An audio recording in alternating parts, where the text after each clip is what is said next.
Biar kuasa Allah bekerja di dalam hati dan pikiran kami ya Tuhan, sehingga kami boleh menerima berkat yang terindah daripada Tuhan. Terpujilah nama-Mu Tuhan. Dalam nama Tuhan Yesus Kristus kami berdoa. Amin. Silakan duduk kembali.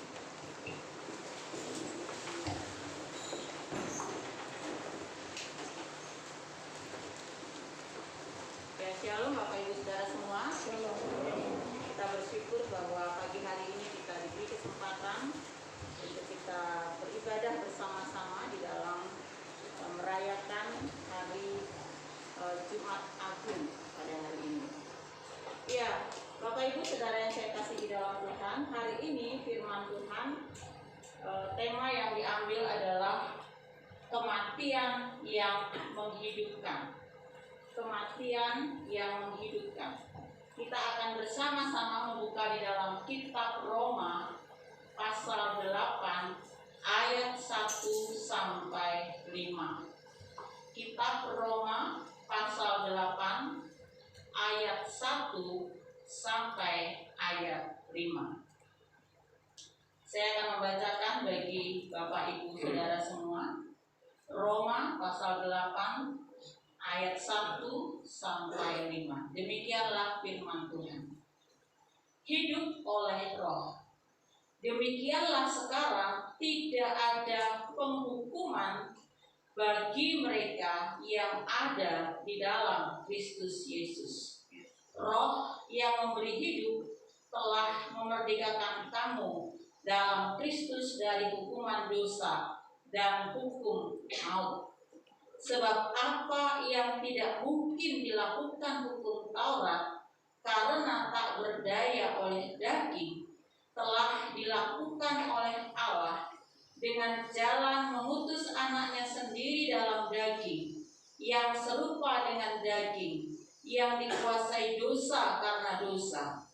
Ia telah menjatuhkan hukuman atas dosa di dalam daging, supaya tuntutan hukum Taurat digenapi di dalam kita yang tidak hidup menurut daging tetapi menurut roh.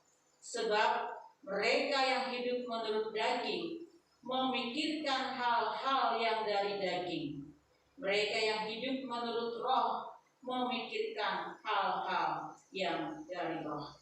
Sampai di situ pembacaan firman Tuhan. Tema yang diangkat hari ini adalah kematian yang menghidupkan.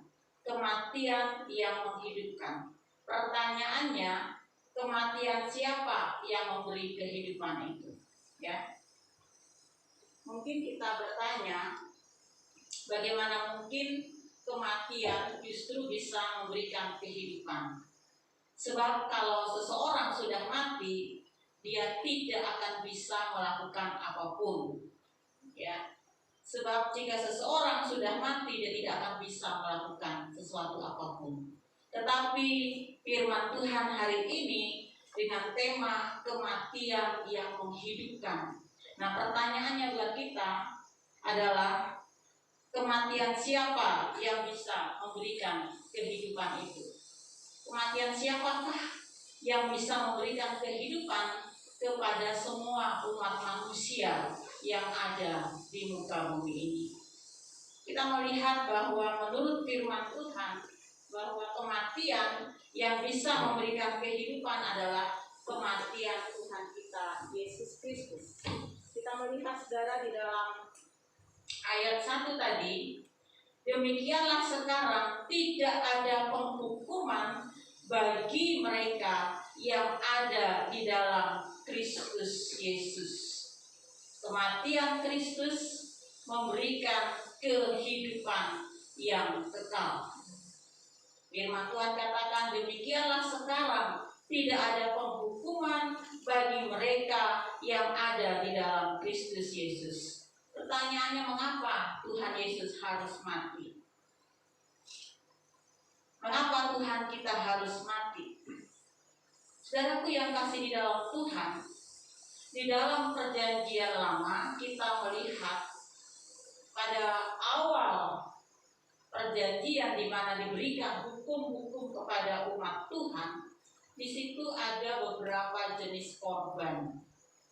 Sebut saja ada korban penebus salah, ada korban keselamatan, ada korban pengganti. Semuanya itu merupakan penggambaran bahwa oleh karena manusia yang telah jatuh di dalam dosa, harus ada pengganti, harus ada penebusan atas segala dosa-dosa dan pelanggaran manusia. Ibrani 9 ayat 22 berkata demikian, tanpa penumpahan darah tidak ada pengampunan. Tanpa penumpahan darah tidak ada pengampunan. Ketika Adam dan Hawa pertama kali jatuh di dalam dosa, mereka melanggar hukum-hukum Tuhan, maka ketika mereka jatuh di dalam dosa, mereka menjadi malu, mereka menjadi takut, mereka menjauh daripada Tuhan.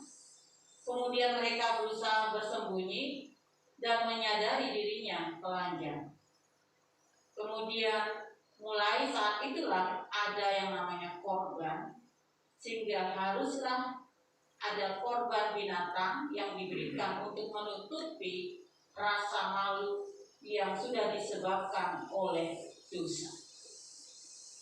Nah, saudaraku yang kasih di dalam Tuhan, kenapa Tuhan Yesus harus mati? Sebab di dalam Roma pasal 14 ayat 9 juga dikatakan, supaya ia menjadi Tuhan atas orang mati maupun orang-orang yang hidup. Ketika Tuhan Yesus mati, masuk di dalam dunia orang mati, kemudian dia bangkit pada hari yang ketiga, maka Tuhan juga menjadi Tuhan atas orang yang mati dan juga menjadi Tuhan bagi orang yang hidup. Saudaraku yang kasih di dalam Tuhan, tidak ada korban yang berbau harum seperti korban yang sudah diberikan oleh Tuhan, di mana di dalam Ibrani dikatakan dia membawa darahnya sendiri, menyerahkan dirinya untuk menjadi korban penghapus dosa. Dan korban itulah korban yang harum, yang mulia di hadapan Tuhan.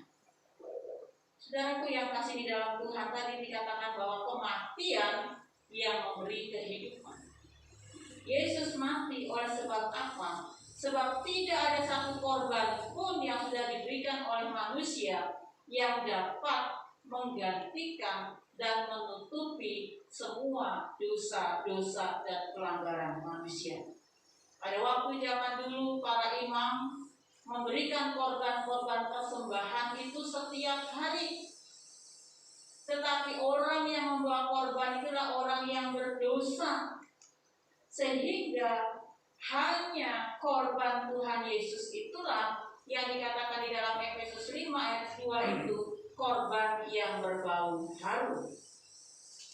Jadi tidak ada korban yang lain yang bisa diterima selain daripada korban Tuhan kita Yesus. Segala kebaikan kita bagikan kain kotor. Segala amal soleh kita juga bagikan kain kotor. Sering saya katakan ilustrasinya seperti seorang ibu yang memasak kue.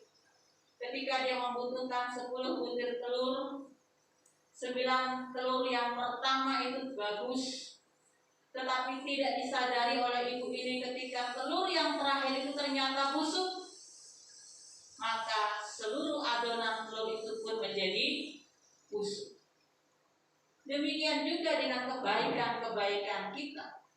Ketika selama hidup kita berusaha berbuat baik, karena kita sadar kebaikan kita itu akan bisa menghapuskan dosa-dosa kita. Tetapi ketika ada satu saja, ketika kita hilap, ketika kita tidak sadar, maka semua kebaikan kita pun menjadi luntur.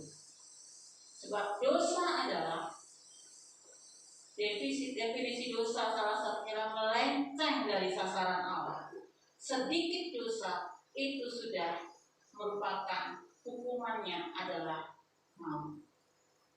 Sebab itu Bapak Ibu Saudaraku yang saya kasih di dalam Tuhan, Yesus memang harus mati karena dia menggantikan semua dosa dan pelanggaran kita, dan hanya korban Tuhan itulah yang bisa diterima di hadapan Tuhan. Bapak Ibu Saudaraku yang kasih di dalam Tuhan, Tuhan Yesus menggambarkan kematian Tuhan. Di dalam Yohanes 12 ayat 24 dikatakan demikian. Sesungguhnya jikalau biji gandum tidak jatuh ke dalam tanah dan mati, ia tetap satu biji saja. Tetapi jika ia mati, ia akan menghasilkan buah yang banyak. Jadi Tuhan memberikan perumpamaan kenapa dia harus mati. Diibaratkan seperti biji gandum. Kalau biji gandum itu tidak mati, kemudian dia ditanam, barulah dia akan bertumbuh dan akhirnya hidup dan menghasilkan buah. Inilah gambaran kenapa Tuhan harus mati. Sebab kalau dia tidak mati, dia tidak bisa mengalahkan maut itu sendiri. Sebab kalau kita membaca di dalam kitab Roma dikatakan sebab upah dosa adalah maut. Dengan kematian Tuhan masuk ke dunia orang mati dan dia bangkit pada hari yang ketiga, membuktikan bahwa dia mengalahkan maut. Sebab itu Bapak Ibu Saudaraku yang kasih di dalam Tuhan, jangan kita menjadi takut oleh karena apa? Karena ketika ada kematian di dalam kehidupan kita, kematian bagi saudara-saudara yang kita kasihi, Yesus ada di situ. Amin. Dia bersama-sama dengan orang yang sudah mati di dalam Tuhan. Tetapi Yesus tidak hanya mati sama seperti manusia pada umumnya dan tokoh apapun yang ada di dunia. Ketika dia lahir, kemudian dia mati. Tetapi Yesus mati, tetapi dia dikatakan dia bangkit pada hari yang ketiga. Yesus juga ada bersama-sama dengan orang hidup. Amin. Sekarang saudara dan saya hidup. Kita hidup di tengah-tengah dunia ini dengan segala persoalan kehidupan, berarti Allah, Yesus juga ada bersama-sama dengan kita. Jadi kematian Tuhan hanya untuk mengalahkan kuasa maut. Maut sudah dikalahkan, sengat maut itu sudah dikalahkan. Bapak Ibu Saudaraku yang kasih di dalam Tuhan, pada masa ini, pada saat ini kita masih di dalam masa-masa pandemi. Ya, kita masih berjuang bagaimana kita bisa melumpuhkan, menaklukkan virus corona. Sebab itu PGI memberikan tema berpaling kepada Sang Pemberi Hidup. Sampai hari ini sudah jutaan orang meninggal di seluruh dunia. Di Indonesia kalau tidak salah sampai bulan ini sudah 40.000 lebih, hampir 41.000 orang mati oleh karena virus corona. Di dunia hampir 3 juta orang sudah meninggal dunia akibat virus corona. Dan kita tahu juga bahwa ketika seseorang sudah terinfeksi virus ini, masih ada dampak yang diakibatkan di dalam tubuh. Dan saya melihat bahwa dampak dengan adanya virus corona ini tidak hanya berbicara kepada fisik, sakit, kematian, tetapi juga berbicara kepada psikis. Betul? Ketika seseorang dinyatakan terinfeksi virus ini, mereka menjadi malu, merasa seperti ditinggalkan. Apalagi dalam budaya orang Indonesia, ketika saudara kita sakit, kita sangat senang, menjadi lebih sehat ketika saudara-saudara kita menengok kita. Tetapi virus ini membuat kita tidak bisa lagi melakukan itu. Bahkan ketika saudara kita mengalami kematian oleh karena virus ini, kita tidak bisa melihat, tidak bisa memberikan penghiburan yang terakhir, penghormatan yang terakhir. Sungguh sesuatu yang sangat-sangat menyakitkan secara psikis. Rasa malu, rasa takut, kehilangan, dan menjadi seorang diri. Virus ini juga berdampak sudah melumpuhkan ekonomi dunia. Virus ini sangat berdampak juga di dalam dunia pendidikan.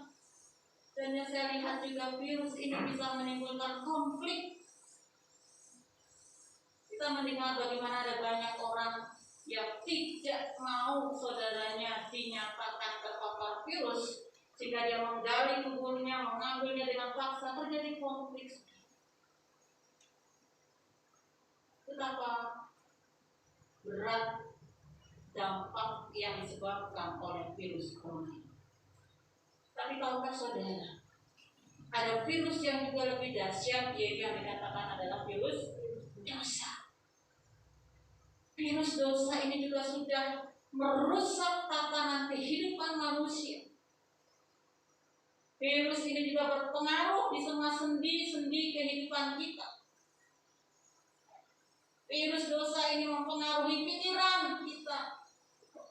Virus dosa ini mempengaruhi psikis kita, perasaan kita, pola pikir kita, cara kita berbicara, bahkan cara kita bertindak, tindakan-tindakan yang tidak memuliakan Tuhan. Ketika Yesus mati di kayu salib, dikatakan mulai dari jam 12 ke 8 meliputi daerah itu sampai jam 3. Ada 3 jam terjadi kegelapan di daerah itu. Berdasarkan hitungan waktu, pada saat itu adalah bulan purnama yang tidak memungkinkan terjadinya gerhana matahari. Dan kegelapan itu hanya terjadi di daerah itu saja. Selama 3 jam terjadi ketakutan yang mencekam, kebingungan oleh karena kegelapan gelap terjadi di daerah itu. Saudaraku yang kasih di dalam Tuhan, ini merupakan suatu perlambang bahwa betapa dosa, kegelapan itu membuat manusia menjadi ketakutan, membuat manusia menjadi kehilangan arah, situasi yang mencekam, yang menyesatkan kehidupan manusia. Bapak Ibu Saudaraku yang kasih di dalam Tuhan, di dalam Roma 6 ayat 23 di sana dikatakan, sebab upah dosa adalah maut. Dosa menyebabkan kematian dalam kehidupan manusia. Dosa ini memisahkan antara Allah dengan manusia. Sebab itu Yesaya 59 berkata, yang merupakan pemisah antara engkau dan Allahmu adalah segala pelanggaranmu, segala ketidaktaatanmu yang membuat Allah tidak mendengarkan oleh karena dosa dan ketidaktaatan kita. Padahal Allah dikatakan tangan Allah tidak kurang panjang untuk menolong, telinga Tuhan tidak kurang tajam untuk mendengar, tetapi seringkali yang merupakan pemisah antara kita dan Allah kita oleh karena dosa, pelanggaran, dan ketidaktaatan kita. Bapak, Ibu, Saudara yang saya kasih di dalam Tuhan, kalau kita menengok kembali bagaimana Adam dan Hawa ditempatkan Tuhan di Taman Eden. Tuhan begitu mengasihi manusia yang pertama ini, menyediakan segala sesuatunya. Tuhan mengatur masa-masa penciptaan, hari-hari penciptaan. Sebelum manusia ditempatkan, Tuhan sudah menyediakan segala sesuatunya. Namun demikian, Tuhan memberikan peraturan, Tuhan memberikan batasan-batasan, norma-norma dalam kehidupan manusia.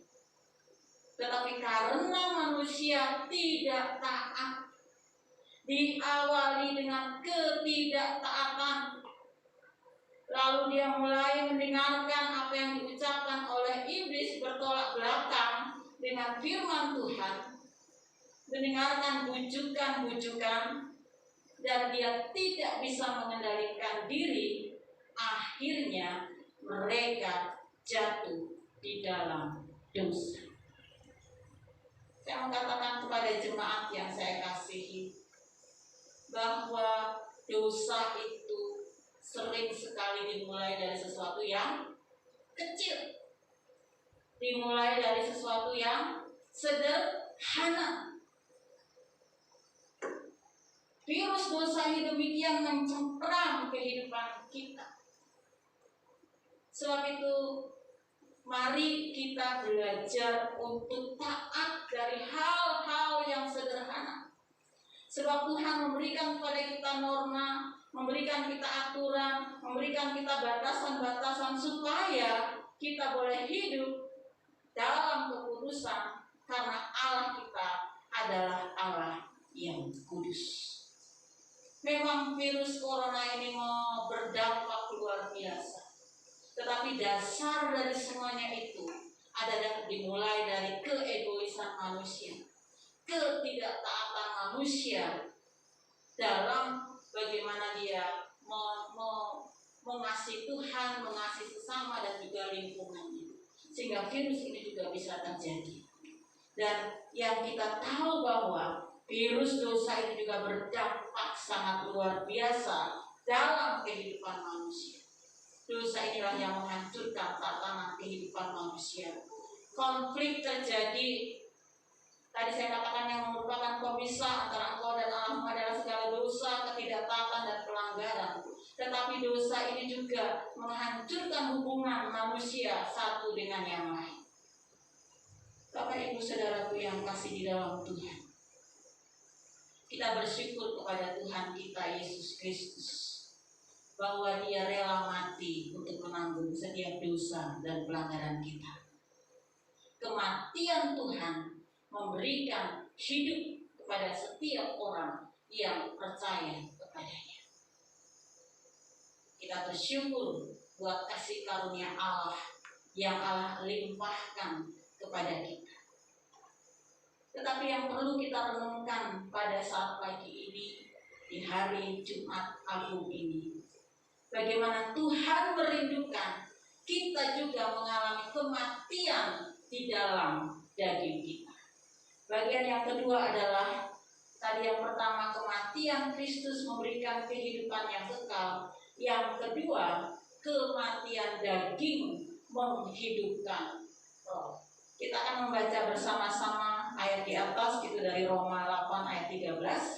Mari kita membaca bersama-sama, sudah ada di slide. 1, 2, 3. Sebab jika kamu hidup menurut daging, kamu akan mati. Tetapi jika oleh roh kamu mematikan perbuatan-perbuatan tubuhmu, kamu akan hidup. Saya ulangi sekali lagi. Sebab jika kamu hidup menurut daging, kamu akan mati. Tetapi jika oleh roh kamu mematikan perbuatan-perbuatan tubuhmu, kamu akan hidup. Yesus sudah mati buat saudara dan saya. Tetapi bagian kita sekarang sebagai orang-orang yang percaya kepada Tuhan, maka kita juga harus mematikan perbuatan-perbuatan daging kita. Sebab kalau kita hidup menurut daging, maka kita akan mati. Tetapi kalau kita mematikan perbuatan-perbuatan daging kita, kita akan mengalami kehidupan. Pilihan ada di tangan kita masing-masing. Jadi Tuhan meminta kita di hari Jumat Agung ini, bagaimana kita mau mematikan keinginan daging kita. Kita akan melihat slide berikutnya, Bapak Ibu Saudara yang saya kasih di dalam Tuhan. Masih di latar belakangi dengan virus corona, kita diingatkan bahwa virus dosa itu sangat dahsyat juga mempengaruhi semua lini kehidupan kita. Di sini ada beberapa jenis dosa yang seringkali masih mengikat, mempengaruhi, memperbudak manusia. Yang bagian di sini adalah dosa yang berkaitan dengan dosa terhadap diri sendiri. Ada percabulan, kecemaran, hawa nafsu, amarah, pesta pora. Di dalam 1 Korintus 6 ayat 20 dikatakan demikian, sebab kamu telah dibeli dan harganya sudah lunas dibayar, karena itu muliakanlah Allah dengan tubuhmu. Sebab itu mari kita menanggalkan dosa-dosa yang sebenarnya berpengaruh terhadap diri kita sendiri, karena tubuh kita sudah dibayar lunas. Sebab itu mari kita memuliakan Allah dengan tubuh kita. Tanggalkan semua dosa percabulan, kecemaran, hawa nafsu, amarah, pesta, pora. Ada banyak anak-anak muda, apalagi di kota Yogyakarta, hidup di dalam kebebasan, jauh dari pantauan orang tua. Tetapi sebagai anak Tuhan, saya mengingatkan, mari kita tidak hidup seperti biasanya orang dunia. Sebab apa? Sebab tubuh kita ini sudah dibayar lunas dengan darah kematian Tuhan. Dia mau hidup kita dipersembahkan untuk kemuliaan Tuhan. Hidup di dalam kekudusan. Dosa yang berikutnya adalah berbicara dosa berkaitan dengan hubungan kita dengan sesama. Di sini disebutkan ada dosa perseteruan, perselisihan, iri hati, roh pemecah, dengki, dusta, mencuri.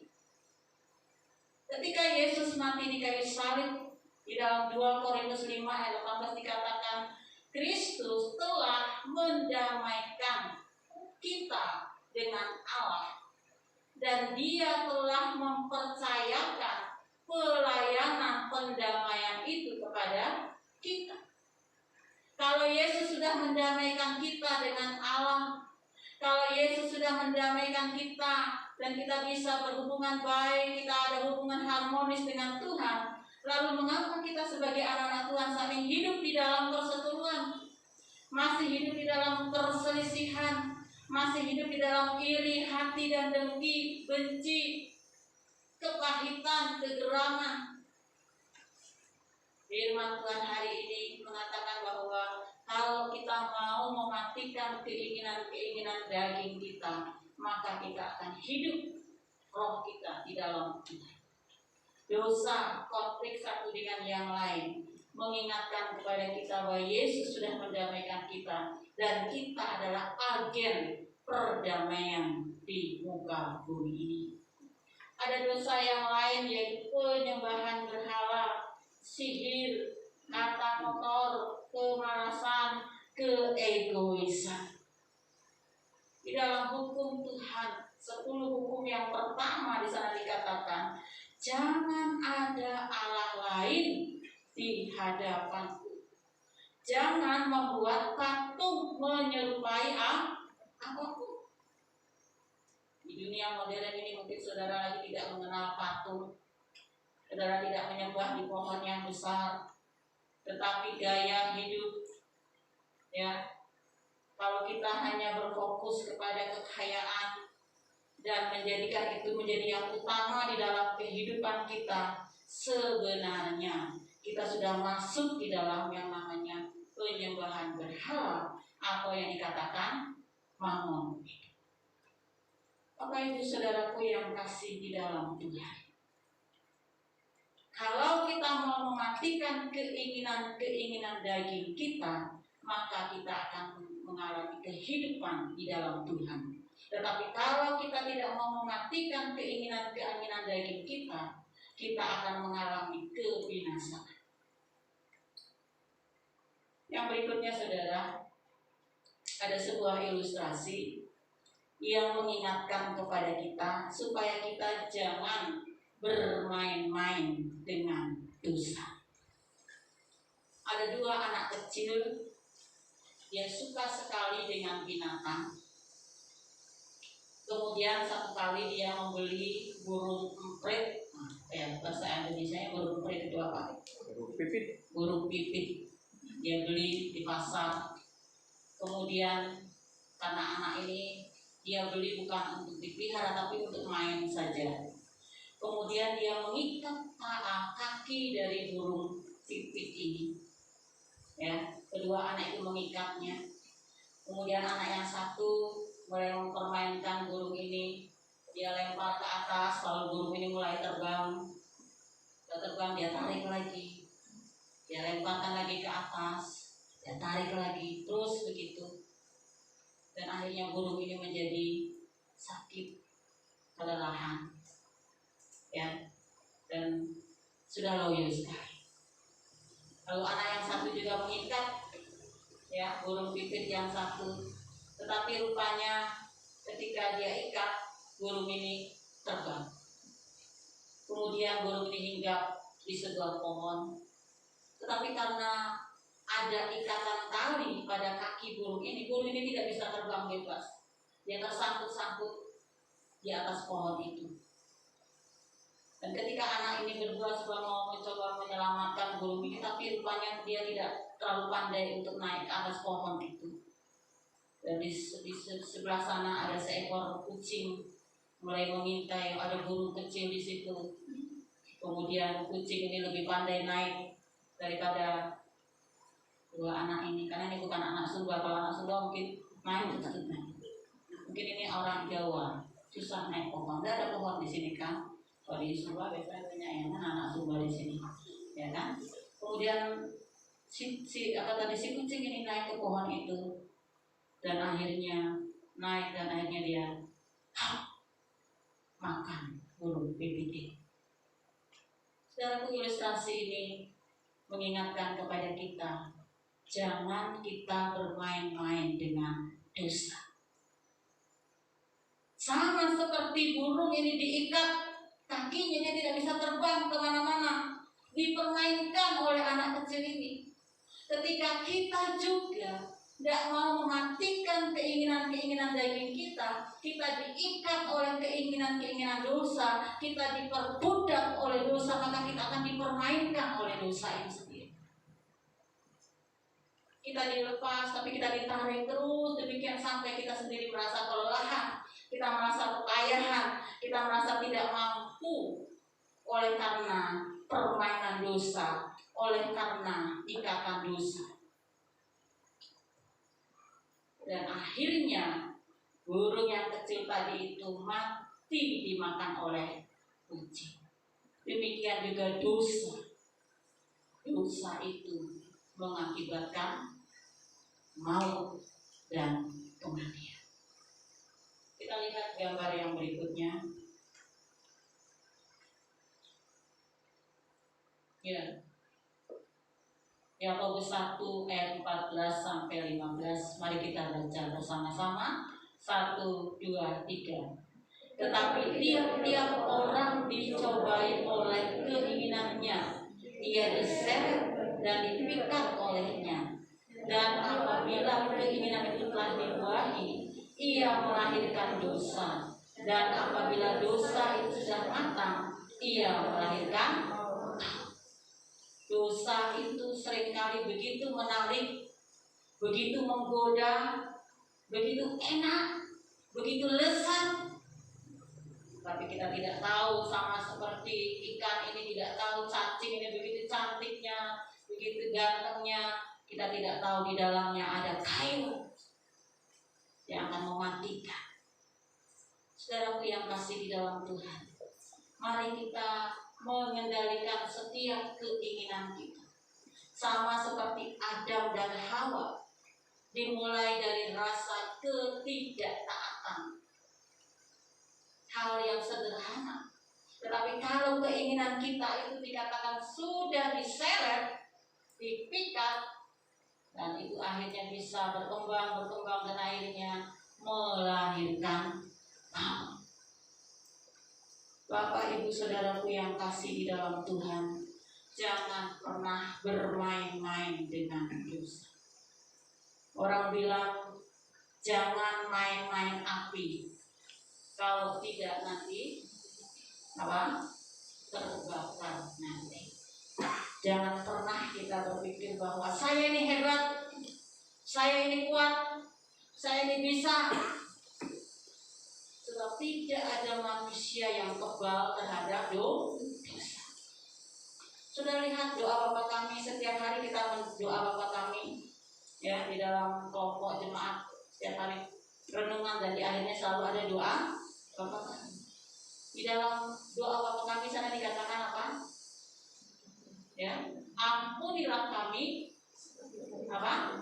sama seperti kami mengampuni orang yang bersalah kepada kami. Artinya setiap hari Tuhan mengingatkan supaya kita itu berhati-hati hati betapa kita punya potensi berdosa. Ya, karena apa? Di dalam tubuh kita itu ada apa? Hawa nafsu. Ada hawa nafsu, ada keinginan-keinginan dosa, ada natur dosa. Setiap manusia ketika lahir di dunia itu punya potensi untuk jatuh di dalam dosa. Sebab itu saudaraku yang kasih di dalam Tuhan, jangan pernah bermain-main dengan dosa. Jangan pernah kita merasa kita hebat. Kita perlu menundukkan diri kepada Allah, menyerahkan diri kepada Dia, supaya kita boleh mengendalikan keinginan-keinginan daging kita.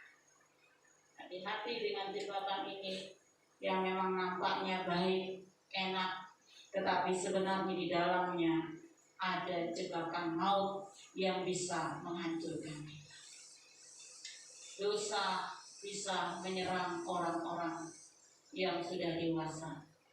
Dosa bisa menyerang orang-orang yang bahkan sudah rohaninya luar biasa. Dosa bisa menyerang anak-anak muda, siapapun di antara kita.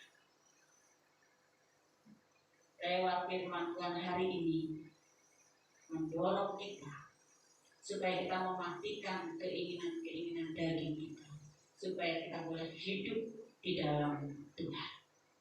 Kesimpulan yang terakhir, mari kita lihat, Kristus sudah mati untuk membebaskan kita dari cengkraman maut. Sebab itu marilah kita menyalibkan keinginan-keinginan daging yang membawa kita terjerat dosa lagi. Hiduplah dipimpin oleh Roh Kudus, sehingga hidup kita menghasilkan buah-buah roh yang memuliakan Tuhan dan memberkati sesama kita. Amin. Mari kita tunduk kepala, mengucap syukur buat kebenaran firman Tuhan. Kematian Kristus memberikan kehidupan. Dan tugas kita sebagai orang-orang percaya untuk mematikan keinginan-keinginan daging kita, supaya roh kita boleh hidup di dalam Kristus. Mari berdoa masing-masing di hadapan Tuhan. Mari kita menyadari bahwa di dalam diri kita ada hawa nafsu, ada keinginan-keinginan daging yang bertentangan dengan keinginan roh. Dengan kekuatan kita sebagai manusia, kita sangatlah terbatas. Tetapi syukur kepada Kristus, karena Dia sanggup mengalahkan sengatan dosa itu. Dia telah menang menghadapi godaan-godaan si iblis. Sebab itu kita sebagai murid-murid Tuhan, kita pun pasti bisa mengalahkan semua godaan itu, jika kita menjadikan Tuhan sebagai Raja di dalam kehidupan kita. Mari kita melihat bagian-bagian kehidupan kita, sisi-sisi kehidupan kita. Adakah hal-hal yang perlu kita tanggalkan? Adakah hal-hal yang harus kita buang, supaya kehidupan kita senantiasa memuliakan Tuhan? Mari berdoa masing-masing, mengucap syukur buat firman-Nya. Jika ada perkara-perkara yang tidak memuliakan Tuhan, datanglah kepada Tuhan.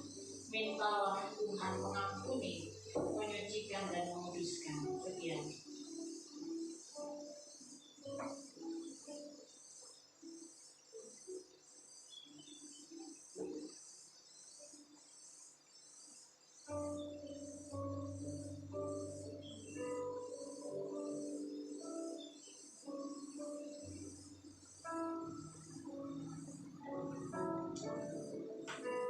Tuhan, terima kasih buat firman-Mu. Saya mengucap syukur karena kematian Tuhan memberikan kehidupan buat kami. Di Terima kasih karena Engkau sudah rela berkorban bagi setiap dosa dan pelanggaran. Namun Tuhan, sebagai murid-murid Tuhan, Tuhan juga memberikan perintah kepada kami agar kami juga mematikan keinginan-keinginan daging kami, agar kami tidak dijebak, agar kami tidak diseret oleh keinginan-keinginan dosa. Karena kami tahu bahwa dosa adalah maut. Kami kehilangan damai sejahtera, kami menjadi ketakutan, kami menjadi kelelahan, kami menjadi kehilangan kesempatan untuk bertumbuh dan berbuah menjadi berkat di tengah-tengah dunia. Biar ya Tuhan, setiap kami Tuhan boleh senantiasa mematikan keinginan-keinginan daging kami yang bergejolak di dalam kehidupan kami. Terima kasih Tuhan Yesus. Biar kebenaran firman ini memberkati seluruh sidang jemaat-Mu yang boleh hadir pada pagi ini. Dalam nama Yesus Kristus kami boleh berdoa. Haleluya. Amin.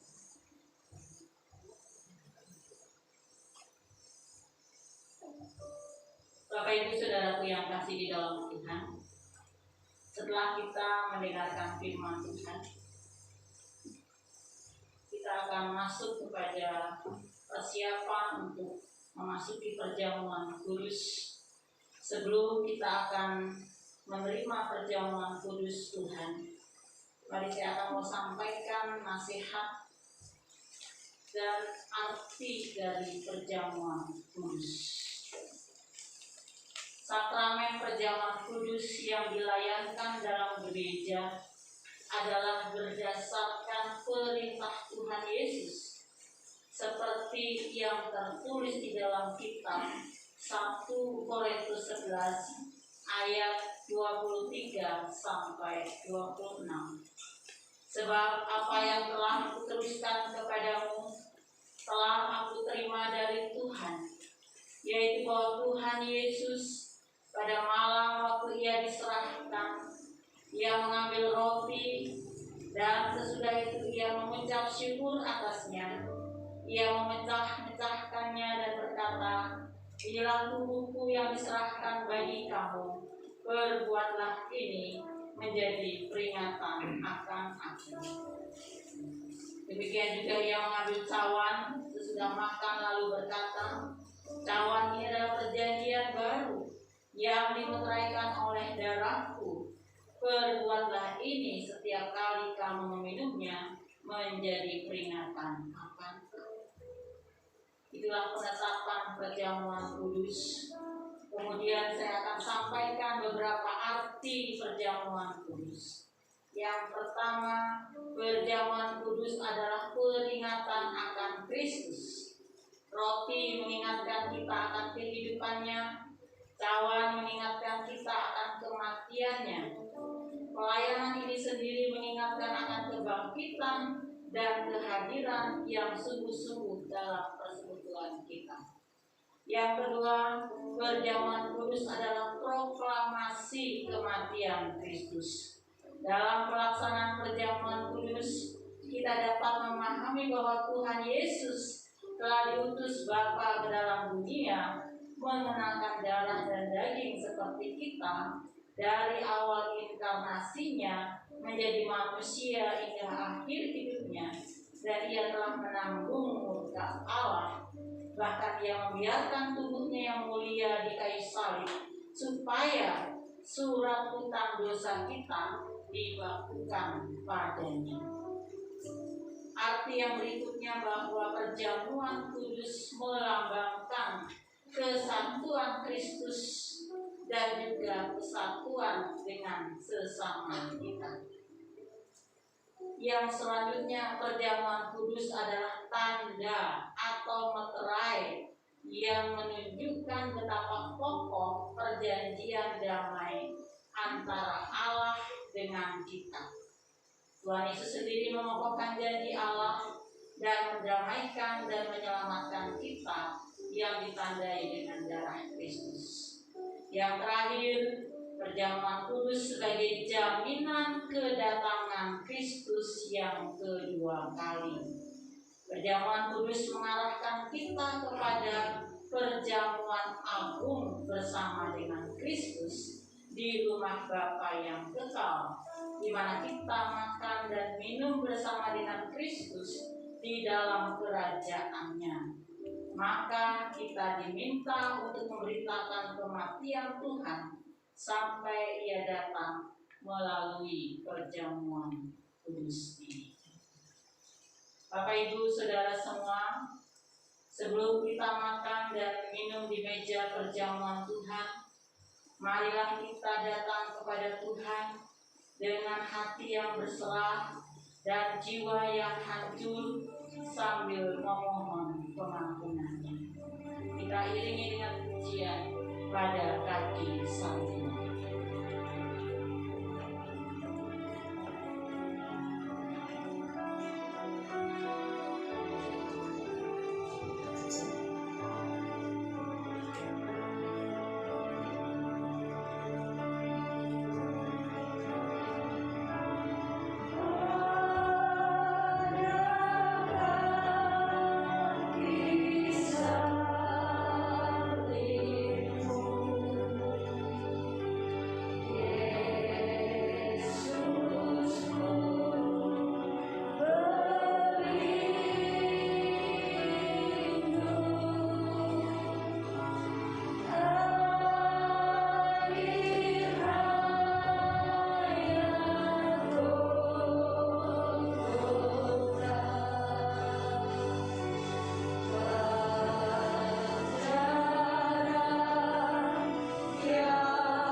Lihatlah, meja perjamuan Tuhan telah siap bagi kita semua.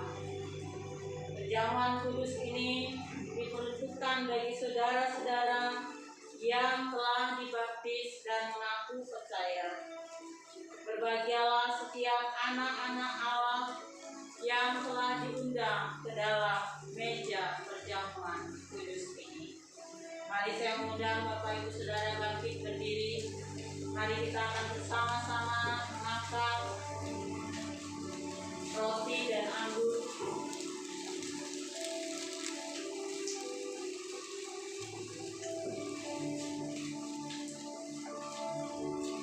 Mari kita mengangkat roti di sebelah kanan kita.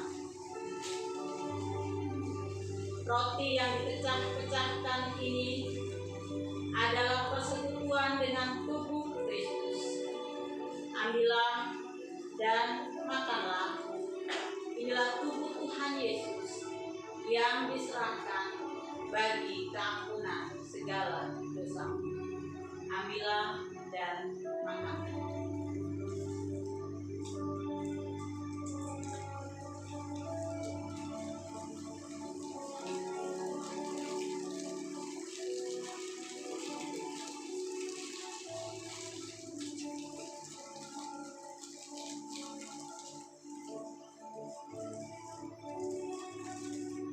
Mari kita mempersiapkan anggur di sebelah kanan kita.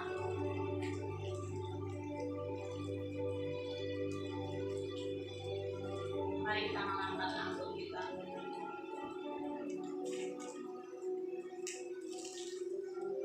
Anggur yang tercurah ini adalah persekutuan dengan darah Kristus.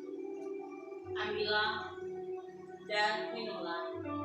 Inilah darah Tuhan yang telah ditumpahkan bagi keampunan segala dosa.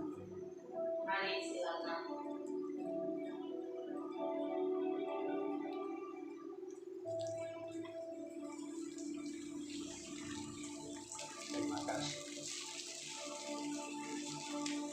Mari masing-masing berdoa.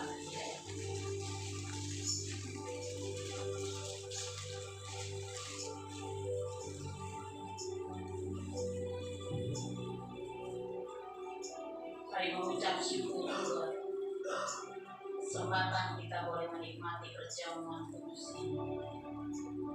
Perjamuan ini mengingatkan kita akan kasih Tuhan sebagai persatuan kita dengan tubuh dan darah Tuhan, membawa kita mengalami pembaharuan pemulihan di dalam Tuhan,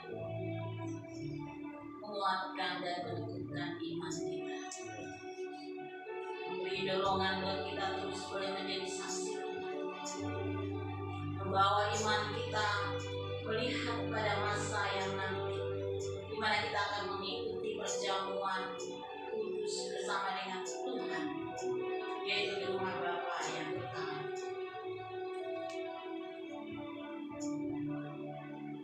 Terima kasih Tuhan, karena kami masih diberi kesempatan untuk boleh menikmati perjamuan kudus Tuhan. Kami boleh ingatkan kembali roti dan anggur ini, bagaimana Yesus sudah mati bagi kami semua. Engkau sudah menanggung setiap dosa-dosa dan pelanggaran kami, sehingga kami boleh Tuhan menghampiri Engkau di dalam kekudusan yang Engkau karuniakan buat kami. Terima kasih lewat bilur-bilur Tuhan yang juga boleh menyembuhkan, menjamah kami semua. Kiranya lewat perjamuan ini iman kami tidak menjadi lemah. Amin. Iman kami tidak menjadi pudar oleh segala situasi yang ada Tuhan. Biarlah kami jemaatmu tidak menjadi takut dan gentar. Amin. Oleh karena Kristus Yesus yang selalu bersama-sama dengan kami. Ya. Ajar kami taat seperti Engkau taat sampai di kayu salib. Ajar kami hidup di dalam damai dan kasih, sebagaimana Engkau yang sudah memberikan teladan kepada kami. Biarlah kami boleh menjadi agen perdamaian di tengah-tengah dunia ini Tuhan, membawa kehidupan kami yang membawa kehidupan bagi orang-orang di sekitar kami. Tuhan Yesus, sucikan dan ampuni kami jika dalam hidup kami belum bisa mematikan keinginan-keinginan daging kami Tuhan.